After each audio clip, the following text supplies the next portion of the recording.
Hello, my name is Daniel Lev. Today we're going to learn about arrays as data structures in computer science and how they can be thought of as something as we are very familiar with, post office mailboxes. This video will help you visualize arrays and help us make this hard concept easy to grasp. Arrays can be thought of as post office mailbox. This is because in computer science, arrays are a storage data type that have a fixed amount of storage. Post office mailbox have a fixed number of slots and also have a number assigned to each slot. For this example, we'll use my fraternity house mailboxes. Arrays start at number 0 for the first mailbox and can go up to a finite positive integer value, but always have a finite amount of slots. For this example, there are 36 mailboxes in my fraternity house, the first mailbox being number 0 and the last one being number 35. The purpose of each mailbox is to store a data type of certain called mail. In computer science, you can store different types of data as long as it is under the same type of category. Arrays have something that divides each one into a fixed location, and for this example, each division is an array. Array is a mail slot. Mailboxes are indexed consecutively by numbers as arrays are.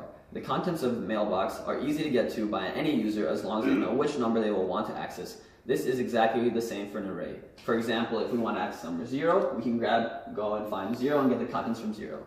We will do a quick example talking about how arrays work and can be manipulated. You can think of a tennis ball as an arbitrary data type in computer science. We'll store this data type in mailbox number 1. This is the second mailbox, but is number 1. So it starts at 0 and goes 1. We will store this tennis ball in array number 1. This is the second mailbox because, like I said, arrays begin at number 0. We will then store a shoe in mailbox number 3, which is the fourth mail slot in the post office array. 0, 1, 2, 3. Once again, I have counted off 4 numbers, but the mailbox is indexed at number 3. If we want to get the contents of a mailbox, we will find the number of the mailbox and then look at what is inside. We will want to see what is inside of mailbox slot number 5. We find 5, 0, 1, 2, 3, 4, 5.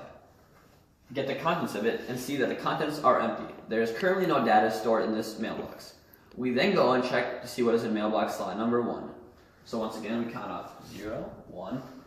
We pull out the tennis ball data type. We can now manipulate this data type as we want. We can go store it in an array or delete it from memory. We decide to go store it back in array number 1. We can also put this in a different mailbox if we want to. Next, we want to see what is in mailbox number 5. We go and see mailbox 5 is still currently empty. The next mailbox we will check is in mailbox number 3. 0, 1, 2, 3.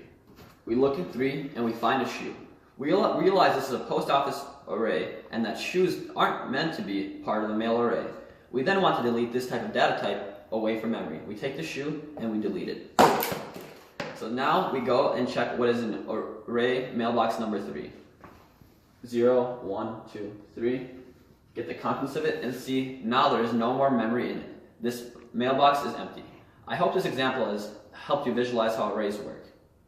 We just covered. We will call this the post office array mailbox. This is just a titled array and can be changed to any arbitrary value. Thinking of arrays as a post office mailbox is a great way to visualize arrays and how they can be used.